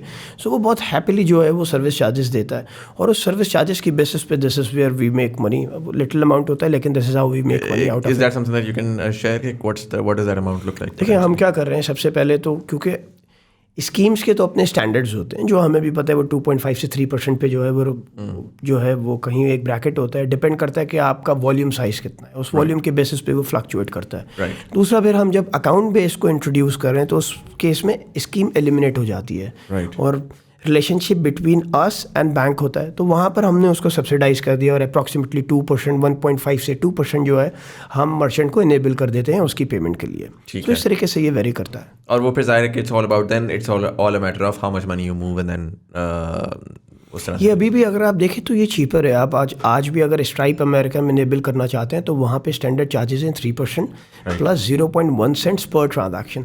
तो हम फ्लैट फी लेते हैं और पर ट्रांजैक्शन पे तो चार्जेस ही नहीं ले रहे हैं। तो आज भी चीपर है क्योंकि इंडस्ट्री अभी भी ग्रो नहीं की है पाकिस्तान में, और अनफॉर्चुनेटली हमारी एज ए नेशन एक नेचर है कि हम क्वालिटी और सर्विस पे फाइट नहीं करते, हम जो है वो नोज डाइव करते हैं और प्राइस वॉर स्टार्ट कर देते हैं। तो इसकी वजह से जो है वो आज भी पाकिस्तान में मैं समझता हूँ कि MDR या फिर जो ये चार्जेस हैं ये कम है और रास के थ्रू तो ये और मिनिमाइज हो जाएंगे। For an average consumer, again like I said, मैं हूँ एक ई-कॉमर्स प्लेयर हूँ फॉर एग्जांपल। मैं पेन बेचता हूँ और मेरे पास जो है महीने के 10-12 लाख रुपया मेरा जो है वो टर्नओवर है, ठीक है। मैं कहता हूँ यार मेरा, अब मैं कैश ऑन डिलीवरी करता हूँ, मेरा ऑलमोस्ट 7 to 8% जो रिटर्न रेट आता है। तो मुझे पता है कि जो मुझे प्रीपेड हो जाएगा तो वो चीज़ रिटर्न रेट के ऊपर मैं रोक सकूँगा। प्लस मेरे जब TCS और ये क्या है leopard courier and so on and so fourth, जो लास्ट माइल डिलीवरी वाले हैं, उनके भी अप एंड डाउन होते रहते हैं। कभी वो 2 हफ्ते में पेमेंट कर देते हैं, कभी वो 2 महीने भी रुक जाते हैं। और बिल्कुल सही है। And so now I am starting thinking कि यार you know let's do a payment gateway and let's try to get prepaid. मैं जाता हूँ आपकी वेबसाइट के ऊपर, तो run me through the process. ठीक है, how do I get you are a digital company, तो आप सबसे पहले क्या करेंगे, यही ब्यूटी है पेफेस्ट की। हम ये नहीं चाहते कि आप किसी नंबर पे कॉल करें, राइट, या कोई अकाउंट मैनेजर आए आपको इतने सारे फॉर्म दे और साइन कराए। एंड स्पेशली सोचें आप जहाँ पे बैंक्स नहीं हैं, अगर आप लिया में रहते हैं तो फिर क्या होगा। सो हमने सबसे पहले तो ऑनबोर्डिंग पेपरलेस कर दी। ठीक है, आप जैसे इंटरनेशनली आपको पेमेंट गेटवे करना है तो आप वेबसाइट पे जाइए, तो आप गूगल करें आज पेमेंट गेटवे, तो आपको पेफेस्ट टॉप पे नज़र आ जाएगा। वहाँ से एक लीड क्रिएट हो गई, मेरी वेबसाइट पे आइए, हमारी APIs वेबसाइट पे पब्लिश हुई हुई हैं। जितनी APIs पेफेस्ट की पब्लिश है पाकिस्तान में किसी इंस्टीट्यूट की इतनी APIs ही पब्लिश नहीं है अल्हम्दुलिल्लाह। ठीक है, सो आप एज ए डेवलपर हमारी APIs को कंज्यूम कर लें, ठीक है। या फिर हमारी वेबसाइट पे WhatsApp आ रहा है, WhatsApp क्लिक करें, 24/7 365 मेरे एजेंट AI बेस्ड आपके साथ कनेक्ट हो जाएंगे। और उससे ज़्यादा सपोर्ट चाहिए तो फिजिकल आ जाएंगे आप, यानी किसी के साथ ह्यूमन इंटरेक्शन स्टार्ट हो जाएगा। अदरवाइज जो है आपने फॉर्म सबमिट करना है, डिजिटल साइन अप है, आप अटैच करें, डॉक्यूमेंट सबमिट कर दें, वो हमारे पास आएंगे। अगर कोई डिस्क्रिपेंसी है तो हम आपसे कांटेक्ट कर लेंगे। अदरवाइज पूरा डिजिटल साइन अप है, API आप कंज्यूम कर लें, ठीक है। इससे मॉडर्न कंपनी और आप जैसे प्लेयर को ऐसी ही रिक्वायरमेंट है, और उसके बाद मर्चेंट आप जो है वो इनेबल हो जाएगा पेमेंट के लिए। That's it, hassle free, instant and all digital. और regulatory wise what sort of documentation do you require? So वो आप बैंक अकाउंट इन्फॉर्मेशन लेंगे, जाहिर है आपने जिसमें पैसा KYC होना ज़रूरी है, ठीक है, know your customer. So digital merchant onboarding की स्टेट बैंक की सर्टन गाइडलाइंस हैं। हम एक रेगुलेटेड एंटिटी हैं, तो हमें वो अकाउंट नंबर चाहिए होता है जिसपे हम वो जो फंड्स कलेक्ट करते हैं on behalf of a merchant उसको क्रेडिट कर दें। और बेसिक आपके बिजनेस की इन्फॉर्मेशन चाहिए कि जी आपका NIC और आपका NTN अगर है तो आप वो इन्फॉर्मेशन हमें जो है वो दे दें, सो दैट आपको आइडिया हो कि भाई ये कस्टमर कौन है और उसकी इन्फॉर्मेशन आपके पास बेसिक होनी चाहिए। वो आपने सारी की सारी दे दी। How long does it take for me to start transacting? Essentially 2 days। 2 days में अप्रूवल होगा, और अप्रूवल के बाद फिर within 2 days everything will be done. आप टेक्निकली इंटीग्रेट हो जाएंगे, ठीक है। अगर आपको कोई स्पेसिफिक शॉपिंग कार्ड चाहिए तो हमारी इंजीनियरिंग की टीम आपको कांटेक्ट करेगी, आपको वो शॉपिंग कार्ड देगी, और वहाँ पे हम इतनी हैंड होल्डिंग करते हैं कि हम उसको पूरा शॉपिंग कार्ड इंस्टॉल करवा के देते हैं, ठीक है। चैलेंज यही आता है कि डिफरेंट वेब कार्ड्स होते हैं, शॉपिंग कार्ड्स होते हैं, कोई मजेंटो यूज़ करता है, कोई शॉपिफाई यूज़ करता है, उसके प्लगइन्स नहीं होते हैं, उस वर्जन के नहीं होते, तो वी गॉट एवरीवन ऑलमोस्ट। और नहीं होता तो हमारी अपनी टैग है, इंटेलेक्चुअल प्रॉपर्टी अपनी है, तो हम डेवलप करके उसको प्रोवाइड कर देना। अच्छा, अब मैं कहता हूँ यार मेरा तो कंप्यूटर साइंस का बैकग्राउंड ही कोई नहीं है, मेरे पास टेक टीम भी नहीं। बहुत सारा पाकिस्तानी प्लेयर है, यही बड़ा चैलेंज बैठा है। वो पापा की कंपनी थी, वो फैक्ट्री थी, तो मैं पापा का माल लेकर जो है जी ऑनलाइन बेच रहा हूँ। अब मुझे तो 1.5 रुपये का नहीं पता कि यार, मुझे तो बस वो शॉपिफाई का पता था। शॉपिफाई ने इतना आसान कर दिया, उन्होंने क्लिक क्लिक क्लिक के ऊपर पूरा स्टोर सेटअप कर दिया, या दुकान वालों ने तो और भी आसान कर दिया, उन्होंने भी जाके क्लिक क्लिक क्लिक करके वो सारा सेटअप कर दिया। अब सेटअप हो गया मेरा, मैं या फिशरी में मैं चला गया, या दुकान में चला गया, या उस पर चला गया। अब मैंने मेरी तस्वीरें खींची, अपलोड कर दी, डिस्क्रिप्शन डाल दी, वेबसाइट चल गई, फेसबुक पेज चलाने आते हैं मुझे, मैंने उसमें घुमा घुमा के जी मेरा माल बिक रहा है जी। मैंने आपको इंटीग्रेट करना है, मैंने फॉर्म भी भर दिया, समझ आ गई, उसका फॉर्म में लिखा हुआ होगा, आई एम श्योर उसका UI अच्छा होगा, वो मैं इनेबल हो गया, ऑन बोर्ड हो गया। अब मैंने वेबसाइट पे जब उसको इंटीग्रेट करना है, तो जब मुझे जीरो टेक्निकल नॉलेज है, आपने जब API बोला ना, तो अभी जो सुनने वाला है आधा बंदा वो कह रहा है API क्या होता है भाई, गूगल करो। तो is there a way for that individual, for that completely non technical individual, जैसा फ्लुएंट एक्सपीरियंस शॉपिफाई या फिशरी दे चुका हुआ है कि यार आप जो भी हो, आप एक डॉक्टर हो, लेकिन शाम को आपने बैठ के जो है कपड़े बेच रहे हैं। ऐसा ही हो रहा है अगर देखा जाए ना, कि जो वुमेन एंटरप्रेन्योर्स हैं जो कि घर से काम कर रही हैं, they don't have technical knowledge, और ज़रूरत भी नहीं है। और हम यही कहते हैं कि यू स्केल योर बिजनेस, आप अपने बिजनेस को रन करने की टेंशन करें। आपकी पेमेंट्स की, इंटीग्रेशंस की, सेटलमेंट की, आपको उस ट्रांजैक्शन के अगेंस्ट पेमेंट रिसीव हो गई, ये हमारी प्रॉब्लम, हमारी टेंशन है। राइट। सो वो व्हाट्सएप इसी वजह से हमारी वेबसाइट पे, या आप API कंज्यूम करने जाएंगे या जहाँ पे डिजिटल मर्चेंट ऑनबोर्डिंग का जो फॉर्म है वहाँ पे व्हाट्सएप अवेलेबल इसी वजह से है कि आप क्लिक करें और हम आपके पास मौजूद हैं आपकी हर प्रॉब्लम को रिजॉल्व करने के लिए। सो एट टाइम्स तो हम ये भी करते हैं कि मर्चेंट को जो है उसको स्टेप बाय स्टेप पूरा गाइड कर रहे होते हैं। वहाँ पे ट्यूटोरियल्स आ रहे हैं हमारे कि आप कुछ ना करें ना, उस ट्यूटोरियल को देख लें और वो 3 से 4 सिंपल बेसिक स्टेप हैं जिसकी बेसिस पे हम काम ही यूज़र एक्सपीरियंस पे करते हैं ना। अगर एक सर्विस बैंक दे रहा है तो फिनटेक को देने की क्या ज़रूरत है? Try to understand this. जो इथॉस है वो क्या है, फिलॉसफी क्या है कि एक काम बैंक कर रहा है और आप आके उसको डिस्टर्ब करना चाह रहे हैं। तो इनोवेशन एंड डिस्ट्रप्शन इसी वजह से कर रहे हैं कि उसको सिंपलिस्टिक कर रहे हैं, ईजीएस्ट कर रहे हैं और फास्टेस्ट कर रहे हैं। Right. आप अपना बिजनेस को बढ़ाएं, हम आपके पेमेंट्स की प्रॉब्लम लेंगे। राइट। अच्छा, पेमेंट्स के अंदर अब जाहिर है पूरी दुनिया में there is a new thing called buy now pay later, right? Like it's growing really really fast and Pakistan में भी अब जो है आई बिलीव किस्त पे का तो I know, I have heard कि a couple of others are now getting into this as well. Essentially वो यही है कि जहाँ पर वो प्लास्टिक मनी US में उठा और वो कॉन्सेप्ट आया कि जैसे क्रेडिट कार्ड्स एंड वो सॉर्ट ऑफ ब्लू अप, तो वो उसको भी सॉर्ट ऑफ री इमेजिन कर रहे हैं उस एक्सपीरियंस को कि यार चीज़ें ठीक है, आप चीज़ें भी खरीद सकें और उसका आप सब सर्टन ब्रेक डाउन कर दें कि you know make it much less complicated.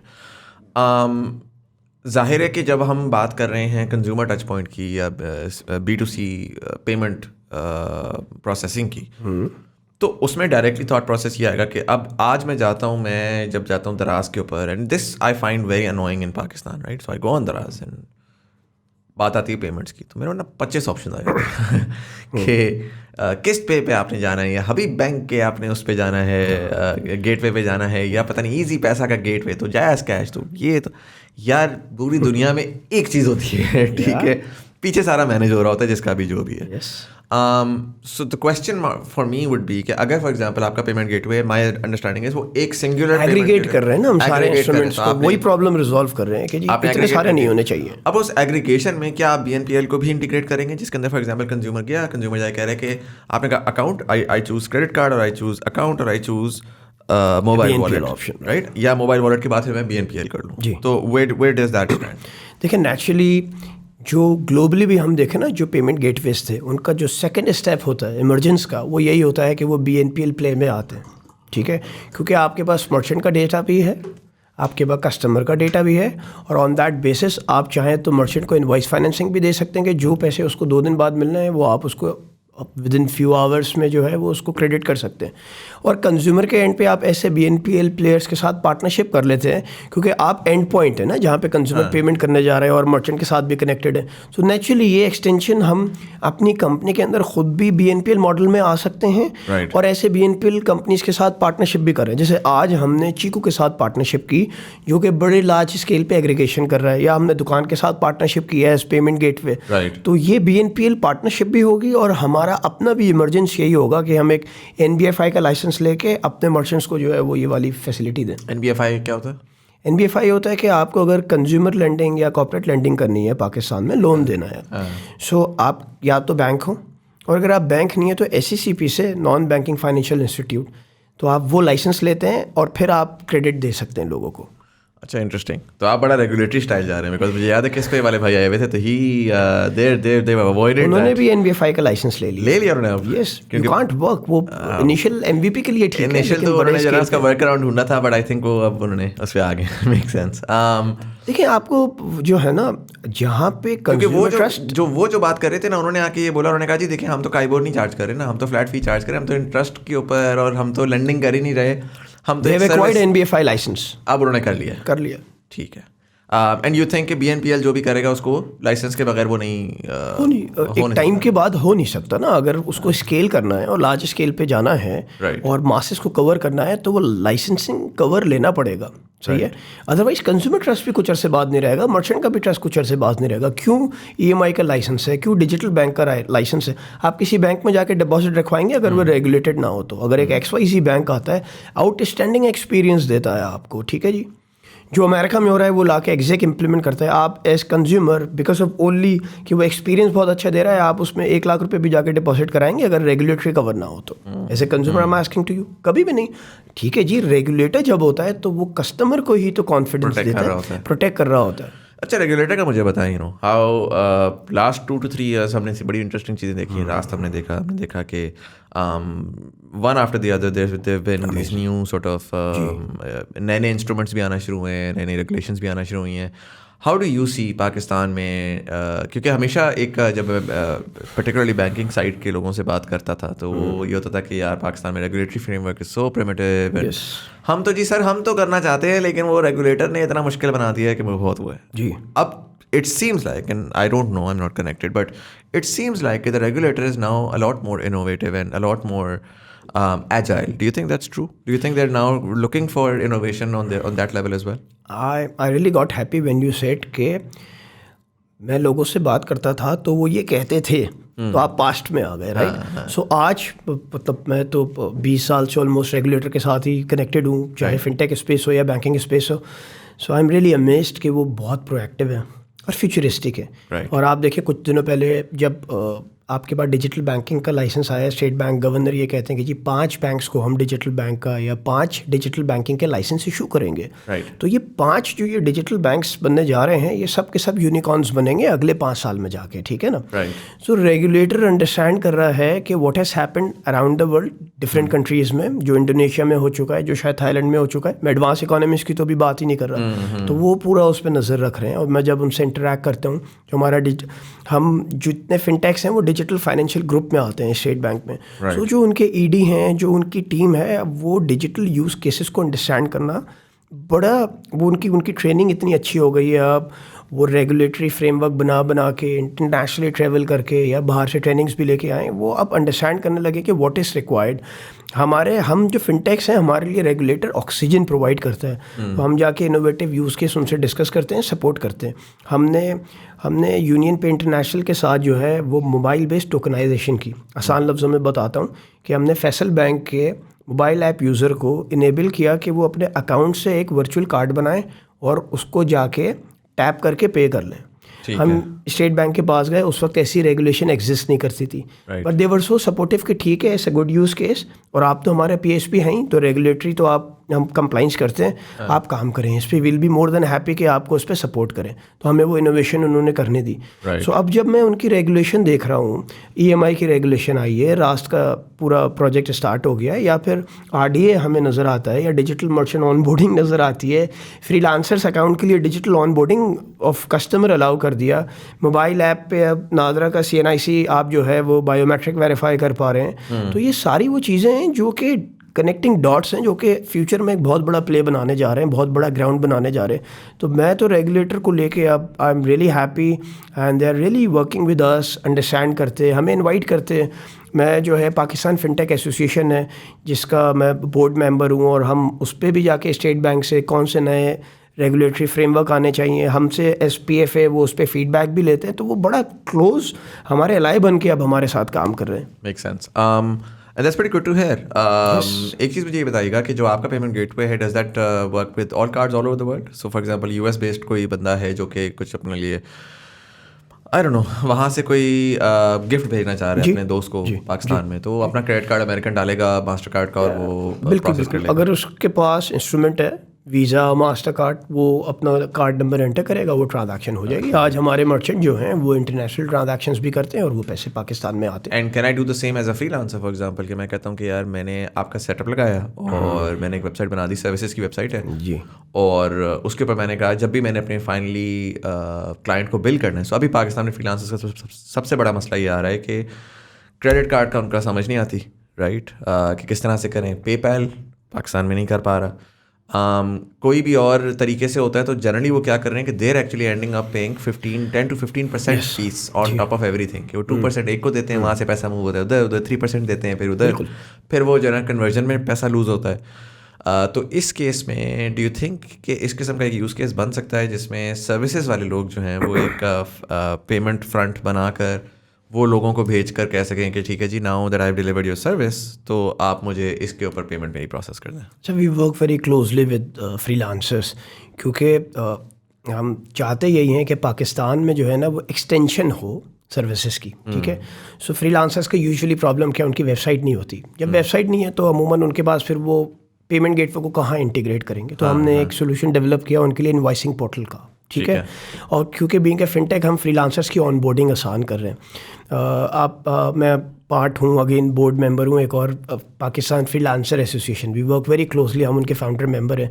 और वहाँ पर जो फ्रीलांसर्स हैं उनके साथ क्लोजली इंटरेक्ट कर रहे हैं। उसमें हारून क्यूआर राजो जो उनके फाउंडर्स हैं, कि आई सेड टू हारून मुझे अपने प्रॉब्लम्स बताओ एज ए फ्रीलांसर्स, आप कौन से प्रॉब्लम जो है वो देखते हो। तो they told us around 10-15 problems.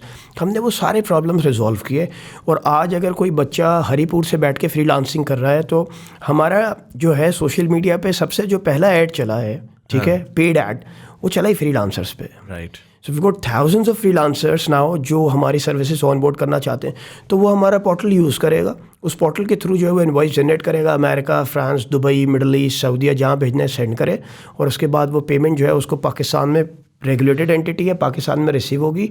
और वो काम जो शायद आज वो 10-15% पे कर रहा है, आपका मैं अगला सवाल समझ रहा हूँ, मैं बता देता हूँ, वो उसको 2 से 3% में रिजॉल्व हो जाएगा। Right, interesting. और उसमें वो ये कि फ्रीलांसिंग जो उसने एक इनवॉइस जनरेट किया, उसमें उसने जब जनरेट करते हुए बैक एंड पे पूरी ट्रैकिंग होगी, ट्रैकिंग वो होगी, आप आईडी उसको डाला डेटा है, आप उसको वो सिस्टम दे रहे हैं जिसके थ्रू उसकी रिकन्सिलेशन, उसकी ट्रैकिंग, वो एग्जैक्ट देख सकेगा कि अगर उसने 10 इन्वॉइसेस जनरेट करी हैं, रियल टाइम पे 5 रियलाइज हो गई हैं, 5 की पेमेंट आउटस्टैंडिंग है, everything is there in the system. Very cool, very cool. Actually हमें फ़ायदा क्या है, जो हमारी कोर टीम है, जो हमारी प्रोडक्ट की टीम है, वो इंटरनेशनल पेमेंट गेटवेज में काम करके आए। मैं बैंकिंग एक्सपीरियंस, डिजिटल ट्रांसफॉर्मेशन का एक्सपीरियंस लेके आया। हमारा ग्रुप अंडरस्टैंड करता है टेक्नोलॉजी को। हमारी एक ग्रुप कंपनी पहले थी एवेंजा सॉल्यूशंस, पाकिस्तान की लार्जेस्ट आईटी कंपनी थी, है एक्चुअली। तो वो हम लोग उन प्रॉब्लम्स को, पेन पॉइंट्स को अंडरस्टैंड करते हैं अल्हम्दुलिल्लाह, और उसी की बेसिस पे हमने वो सारे सोल्यूशन ड्राइव किए हैं जो कि मार्केट के रियल प्रॉब्लम रिजॉल्व कर रहे हैं। Right, makes sense. So then we're at the 57-minute mark, and I try to wrap things up at around an hour mark. I know there's a lot more to discuss, but I'm going to ask you a question जो कि generally मैं सबसे पूछता हूँ. You've been in Pakistan for your entire life, but you've been in this space for 18 years, and then उसके बाद आपने एक बहुत बड़ा, ज़ाहिर है बैंकिंग के अंदर आपने ऑलमोस्ट टॉप पे जाकर आपने वो छोड़ा, आप स्टार्टअप में आ गए। ज़ाहिर स्टार्टअप में आ गए तो स्टार्टअप में बंदे को फ्यूचर का बिलीफ बड़ा इंपॉर्टेंट होता है। अगर वो बिलीव ही नहीं करेगा तो फिर वो कहेगा भाई मैं आज कंफर्टेबल हूँ तो why would I risk that. I'd like to understand how do you see Pakistan 28 years from now, when Pakistan is in 2050 and almost 103 years old, knowing what you know now, seeing how things have evolved around you, आपको क्या लगता है पाकिस्तान की economy, Pakistan की society, Pakistan का infrastructure 28 साल बाद कैसा होगा? I'll be more realistic, ठीक है। I am N optimistic person, तो पहले मैं ऑप्टिमिस्टिक पार्ट लेता हूँ। पाकिस्तान 2 रास्ते हैं जिन पे चल सकता है, ठीक है। बाय 2050 मैं कहाँ देख रहा हूँ पाकिस्तान को, तो पहली चीज़ मैं ये कहूँगा कि अल्लाह उसको उनकी हालत नहीं बदलता जो अपनी हालत नहीं बदलना चाहती। तो as a nation is very important कि हम ये रियलाइज़ कर लें कि हमने जो पिछले 20-25 साल हैं वो बहुत अच्छे नहीं गुजारे हैं। We have seen tough time, right. हमारा प्लस क्या है, सबसे बड़ा जो पाकिस्तान का प्लस है वो ये कि हमारी यूथ जो है वो 63% है, जो कहीं अप्रॉक्सीमेटली आप कह लें कि करोड़ के करीब आपके पास वो बच्चे हैं जो बाय 2050 मेन स्ट्रीम पे आ चुके होंगे, राइट। अब अगर हम उस मेन स्ट्रीम जो यूथ है पाकिस्तान की उसको एनर्जाइज्ड करें, उसको ट्रेन करें, उसको स्किल सिखाएं। हम डिजिटल एज में आ गए हैं, तो अब शायद आप आलू, टमाटर, प्याज और ये जो प्रोडक्ट हम एक्सपोर्ट करते आ रहे हैं जिस पे 25 बिलियन पे आके अटक गए ना, हम इसको एक्सेप्ट कर लें एज ए नेशन कि हमारे बच्चे 9 लाख फ्रीलांसर $500 मिलियन पाकिस्तान में लेके आ जाते हैं और वो 5 लाख रुपए पर मंथ कमाते हैं। कितनी हैरानी की बात है। मैं बैंक से आया हूँ ना, बैंक में VP SVP 10 साल 12 साल बाद 5 लाख रुपए कमाता है एक बच्चा जो कि ग्रेजुएट भी नहीं है। आप हैरान होंगे ये सुन के कि फ्रीलांसिंग में जो ग्रेजुएट नहीं है वो ज़्यादा पैसे कमा रहे हैं। वो एक पर्टिकुलर स्किल पे काम कर रहे हैं, कंटेंट राइटिंग पे, मोबाइल ऐप डेवलपमेंट पे, ठीक है। और ख़वातीन ज़्यादा कमाती हैं। एवरेज फ्रीलांसर जो है वो ख़वातीन ज़्यादा कमा रही हैं मेल फ्रीलांसर से। तो हम इसको रियलाइज़ कर लें कि हमारा जो डिजिटल एसेट है वो ये बच्चे हैं, राइट, जो कि इस वक्त पाकिस्तान की 63% की पॉपुलेशन है। अगर हम उनको इनेबल कर दें कि वो डिजिटली कनेक्ट हों, उनको हम वो स्किल सिखा दें और वो पाकिस्तान के लिए सॉफ्टवेयर हाउसेस बनाएं। हमारी सॉफ्टवेयर एक्सपोर्ट अराउंड $2 बिलियन की है। पाकिस्तान में बड़ा चैलेंज क्या है? आपका ट्रेड डेफिसिट, आपका करंट अकाउंट डेफिसिट। उसकी वजह से आप हर साल IMF के पास जाते हैं, हमें पैसे दे दें, और वो फिर आपसे वो रूल्स इम्प्लीमेंट या फिर अपनी पॉलिसी इम्प्लीमेंट कराते हैं जिसके लिए आम आवाम हर्ट होती है, उसको सब्सिडी नहीं मिलती पेट्रोल पे, आटे पे, दाल पे। यही प्रॉब्लम है ना मुल्क का। तो ये गैप आप सिर्फ और सिर्फ जो है ना इस डिजिटल एज में, हम पे रब का करम हुआ, हमने इंडस्ट्रियल एज को अडॉप्ट नहीं किया, हम पीछे रह गए। हर वो कंट्री जिसने डिजिटल एज को, इंफॉर्मेशन एज को, इंडस्ट्रियल एज को अडॉप्ट किया, वो एक बड़ा कंट्री बन गया। सो अगर हम एक डिजिटल इकोनॉमी का पार्ट बन जाएं इन बच्चों के थ्रू, तो पाकिस्तान का फ्यूचर बहुत अच्छा हो सकता है। मैं पाकिस्तान के अंदर जो ये गैप है ना, आपका 20 से 25 अरब डॉलर का ट्रेड डेफिसिट है, ये सारा IT एक्सपोर्ट से और फ्रीलांसिंग से कवर हो सकता है, पॉजिटिव पार्ट। तो तब मैं पाकिस्तान को बहुत अच्छा देख रहा हूँ, पाकिस्तान का इमेज बहुत अच्छा देख रहा हूँ। पाकिस्तान, दुनिया ये सोच रही होगी कि यार पाकिस्तान में 25 यूनिकॉर्न्स हैं, ये वो मुल्क है जो कि डिजिटली एलिवेटेड कंट्री है। दूसरा जो अब तक हम करते आ रहे हैं मुल्क के साथ, दूसरा रास्ता जो मुझे थोड़ा सा डराता है, इमेजिन करें कि ये जो बच्चे हैं, ठीक है, जो कि 10 करोड़ हैं, इनको हमने ट्रेन नहीं किया। आज पाकिस्तान दुनिया की सेकंड लार्जेस्ट पॉपुलेशन है बच्चों में जो कि स्कूल नहीं जाते। तो क्या ये एटम बॉम्ब नहीं है? अगर हमने उनको एलिवेट नहीं किया, उस पॉवर्टी लाइन से ऊपर नहीं लेके आए, तो ये 10 करोड़ बच्चे, 2% को हम देखते हैं जो कि शायद लीडर्स बन जाते हैं, जो बाहर से पढ़ के आ जाते हैं। $350 मिलियन पाकिस्तान में रेज हुए हैं, ठीक है। 80% वो हैं जो कि फॉरेन ग्रेजुएट थे। तो लोकल बच्चा तो 20% है, ऐसा ही है ना। और उसमें से फिर अगर आपकी मेजॉरिटी पढ़ने नहीं जाएगी, तो फिर मुझे बताएं कि वो 10 करोड़ लोग जब मेन स्ट्रीम पे आ रहे होंगे और उनको जॉब्स नहीं मिलती, वो वेल एजुकेटेड नहीं है, उनमें सिविक सेंस नहीं है, एज ए नेशन हम उनको ग्रो नहीं करा रहे, तो फिर हम कहाँ खड़े हैं? और डिस्क्रिपेंसी जो है is only going to grow. बहुत ख़तरनाक पाकिस्तान है। तो फिर मैं उसी बात को कनेक्ट करूँगा कि ये फिर हमें अगर अपनी हालत बदलनी है तो एज ए नेशन हमें माइंडसेट चेंज करना पड़ेगा। और ये सिर्फ गवर्नमेंट की जिम्मेदारी नहीं है, गवर्नमेंट की रिस्पॉन्सिबिलिटी ले कि हमें इन बच्चों को डिजिटली लिटरेट करना है। हम एज फिनटेक, आप एज पॉडकास्टर ये रोल प्ले करें कि हम नेशन बिल्डिंग करें, हम माइंड बिल्डिंग करें, लोगों को जो है वो अंडरस्टैंड कराएं कि जी अपने अंदर सिविक सेंस लाएं। आप जो है अपने बच्चों को ट्रेन करें, और फिर उसके बाद मैं बहुत अच्छा पाकिस्तान देखता हूँ, साथ में बहुत ख़तरनाक पाकिस्तान भी देखता हूँ। Makes sense. You've given us two very specific directions. I hope it's the first one.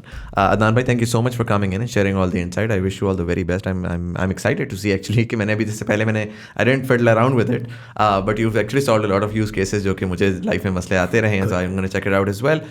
Thank you so much and for taking the time out and coming all the way to Islamabad. Thank you, Muzammil. I also really enjoyed this, और पता नहीं चला 1 घंटा गुजर गया। Thank you. ज़बरदस्त। And for all of you guys, पहले तो मैं ये disclaimer दे दूँ, we don't sponsor podcast. This is not a sponsored podcast. We called Adnan bhai because he's doing a remarkable work and I really wanted कि उसको हम explore करें. So you guys check it out. Let us know in the comment section below. कि what do you think about the product that they're offering? What do you think about PayFest? Is it really worth it? Is it solving a lot of your problems? Let us know in the comment section below. इसी के साथ साथ YouTube वाले like का button दबाएंगे, engagement बढ़ेगी, ज़्यादा लोगों तक हमारी कॉन्वर्सेशन पहुंचेगी।